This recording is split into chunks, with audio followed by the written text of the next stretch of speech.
Solidarity forever, solidarity forever, solidarity forever, for the union makes us strong.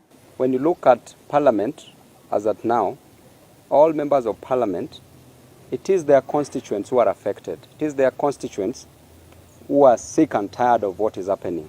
It is their constituents who are in various hospitals. And therefore, as we speak now, we already have around 111 members of Parliament who've texted me and assured me that they are going to sign the impeachment motion and they are going to support it on the floor of the House. And this will be the greatest impeachment ever. Why? Because of the arrogance, the ignorance of the Cabinet Secretary for Health. And you know, when you are a Cabinet Secretary for Health, you must be very careful because you have to look at your credentials first vis-a-vis the people you are heading. If you did diploma online and you are coming to dictate or demand on what should not be demanded from the doctors. These are people who sat in class for 6 academic years. And having been a president of the University of Nairobi, I know what the doctors were going through. These are people whose parents toiled and moiled. They also toiled and moiled just to be where they are. And then when it comes to the payment, how can a cabinet secretary earn more than a doctor? And a cabinet secretary who does not qualify for that matter. And therefore, she will be impeached. We want this defunct government to move with speed. The president should not leave the country when there's a serious crisis, when people are dying. The health ministry is unhealthy. The health ministry is sick. The country is sick. And therefore, as a result of that, we have come up with an impeachment motion. We are going back on Tuesday to Parliament.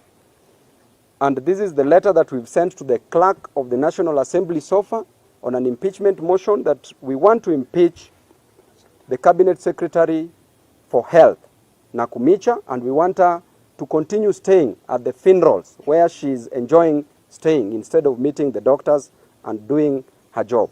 So the letter reads, notice of motion, the removal of the Cabinet Secretary for Ministry of Health, Susan Nakhumicha.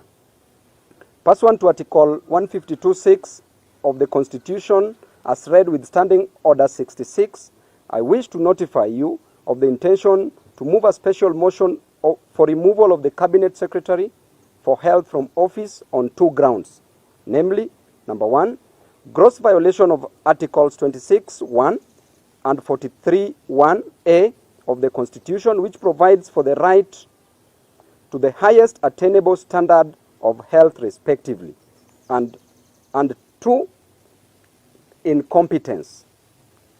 The Cabinet Secretary, the above grounds are based on the following particulars. The Cabinet Secretary has failed to appreciate the seriousness of the strike and has failed to provide a lasting solution to settle the demands of the medics, including hiring of trainee doctors and payment of salary arrears. Number 2, the CS failed to avert the doctor strike, which has now entered its 3rd week. Those are 21 days. The CS has instead taken a hard line and is instead threatening the striking doctors with immediate sacking and replacement. And therefore, we shall disappoint her and we want the president to appoint somebody else. Number 3, as a result of the doctor strike, scores of Kenyans have been unable to access medical care, and in dire cases, some Kenyans have lost their lives. I will be moving this motion and seek the resolution of the House to require His Excellency the President to dismiss the Cabinet Secretary from office. We have attached the necessary evidence in support of the allegations. Hivi wengi wanaopoteza maisha ni kina mama na watoto. Wakenya wanahangaika sana sana na hili swala la afya. Na mimi nataka niulize serikali hii ya Kenya iliyoko sasa. Jamani, hii afya tunaiweka katika kitengo gani? Kwa sababu nimeona afya ni kama sio priority. na iwapo mtu hana afya, hata security huwezi fanya, na ikiwa una afya, hata elimu pia huwezi kwenda katika elimu. Lazima afya iwe ni priority number 1. Na nataka niulize, iwapo serikali inazungumzia universal health coverage, universal health coverage itafanya kazi vipi iwapo madaktari wamegoma, iwapo madaktari hawatakuwa, iwapo madaktari hawalipi pesa ambazo zinaweza kuwamudu katika kazi zao wanazofanya? Hilo ni swala tutakuwa haliwezekani. Nashangaa sana kila utawala unaokuja ama kila regime inaokuja inasema tuende tu renegotiate ile agreement ama ule mkataba ambao ulifanyika kuhusiana na mambo ya madaktari. Sasa tunauliza, ni utawala gani utafanya implementation? Ni wakati ni sasa, lazima utawala ulioko uweze kuimplement ule mkataba, na si ati kila wakati tunarudi kurenegotiate. Kurenegotiate nini, na wakati yale mazungumzo yalikuwa ni mazungumzo ya kina na alikuwa ni mazungumzo ambayo watu wameweza kukubali na kukubaliana. Ni masikitiko makubwa sana ukiangalia hapa Kenya, kwa zaidi ya miaka 7 madaktari hawajaandikwa, lakini leo jeshi, kila mwaka wanajeshi wanaandikwa, kila mwaka polisi wanaandikwa, kila mwaka sekta zingine zinaandikwa. Kwa nini hii madaktari ama hii mambo ya afya imechukuliwa ni kama ni jambo ambalo halina umuhimu? Na tunaona kwamba huwezi kufanya chochote usipokuwa na afya. Kwa hivyo tunasema lazima madaktari waandikwe. Leo hii oncologist, madaktari ambao wanaangalia kansa, na kansa imekuwa nyingi sana katika taifa letu, hawako zaidi ya 20 katika Kenya nzima. Sijui hao 20 watagawanywa vipi katika 47 counties. Ukiangalia neurosurgeon, sisi kule Coast Region nzima tuko na mmoja peke yake anaitwa Dr. Okanga. Sijui ataenda Kwale, sijui aende Kilifi, sijui aende Mombasa. Sasa tunauliza jamani, hii wizara ya afya inaangazia haya mambo, haya matatizo nyeti, ama tutakuwa kila saa ni mambo ya paka mshikepanya? Tunasema ya kwamba hakuna tatizo ambalo halina suluhu,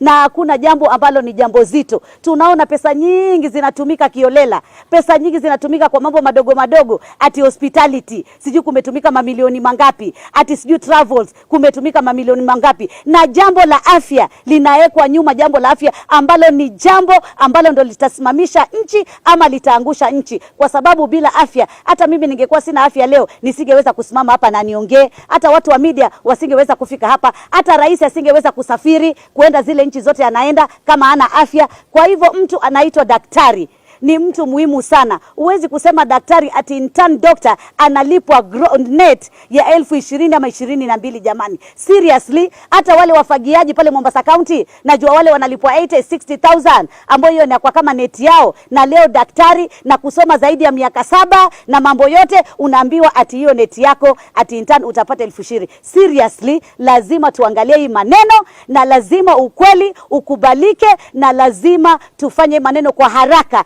Hatuna muda mwingine wa kuacha madaktari wawe wanaendelea na mgomo, kwa sababu Wakenya wanakufa. Kina mama wanashindwa kuzaa, kina mama wanataka kufanyia operation ya kuzaa hawawezi, watoto wanakufia tumboni, kina mama wanakufa. Tuna kilio kama taifa. Please and please and please, let us make health as a priority number 1. Even in our budgeting, let us make it as priority number 1. Thank you. We appreciate these doctors for agreeing to go back to work on certain conditions. And those conditions, when you listen to them, they are not things which are very difficult to be achieved by a country which seems to be making a lot of money, including paying a lot of bills of the Eurobond. Those irreducible minimums are things that, when you hear them, are things that will be able to ensure that there is sanity. Hospitals are closed. We are losing mothers, we are losing children. And these doctors are only saying, pay us our 12,000 shillings, which the court had agreed that will be increased to be paid to us. They are also saying, pay the interns money. Now imagine an intern is being paid 20,000 shillings, and that intern is the one who is supposed to take care of you. So we are here, we are happy to have met with them. There are serious challenges, and these challenges, people seems not to be realizing them. Health is devolved. When you go to Machakos County, the hospitals are closed. When you go to Nairobi County, the hospitals are closed. If you go to Narok County, the hospitals are closed, or even if they are open, there are no doctors. These doctors are also saying that we are overworked. You've not employed any doctor since 5 years ago. The last doctors who are employed, if you count from the inception of the devolution, they are only less than 1,000. yet the country is increasing. So these are the issues that these doctors are saying this government is not listening to. So we've had a meeting with them, and we have agreed that they are ready to go to work only when certain irreducible minimums are met. Number one, again, is pay their 12,000 shillings, which was said. Number two, don't belittle the work which is done by the interns by paying them less than 30,000 shillings, even less than a security officer. You know. Number three, they are saying that they are overworked. They cannot continue working, you know, many hours. Hospitals have, you go to Mombasa, you'll find that they only has one neurosurgeon. How do you expect people of Mombasa to get their services? We are also happy that they realize that people are suffering. So to be able to end this struggle that we have at the moment, which we support them entirely, the government must now listen to them. The government must respect court orders to be able to ensure that we remain in a country that respects the rule of law.